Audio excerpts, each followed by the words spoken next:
আব্দুল হাস মাস্টারের চুলার কারখানার কানেশের উদ্বোধনের আজকে সম্মানিত সভাপতি, অত্যন্ত শ্রদ্ধাভাজন ব্যক্তি আমার, উনি আমার অনেক স্নেহ করেন এবং আজকের এই প্রধান অতিথি রাজু ইউনিয়নের ঐতিহ্যবাহী পরিবারের সন্তান, আপনাদের বারবার নির্বাচিত চেয়ারম্যান, থানা বিএনপির সাবেক সিনিয়র সহসভাপতি এবং আহ্বায়ক কমিটির সম্মানিত সভাপতি এবং রাজু ইউনিয়ন বিএনপির সাবেক সভাপতি, আমাদের শ্রদ্ধাভাজন, যার নেতৃত্বে, যার পরামর্শে আমি 2011 সালে নির্বাচন করেছিলাম।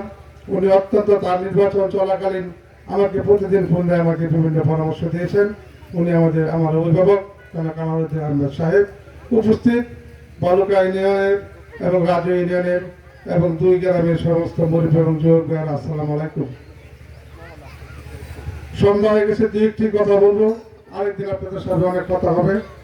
আপনারা যে একটা কথা বলেছেন যে রাস্তা অবশ্যই এই বছর সবার আগে আমি বাবুল মেম্বারতে এই দরখাস্ত দিয়েছি টিউনি সাহেবকে যে চুলার খাল হইতে আজকে বাজারঘাটের মধ্যে রাস্তাটা সম্পূর্ণ করা হয়। অবশ্যই এই বর্ষাকালের আগে আমরা এই রাস্তা করার চেষ্টা করব এবং আগামী দিনে দেশনেতা আমাদের নেতা আমাদের ভারপ্রাপ্ত তারেক রহমানের নির্দেশে 31 দফা আবার যে দাবি 31 দফা যে কর্মসূচি দিয়েছে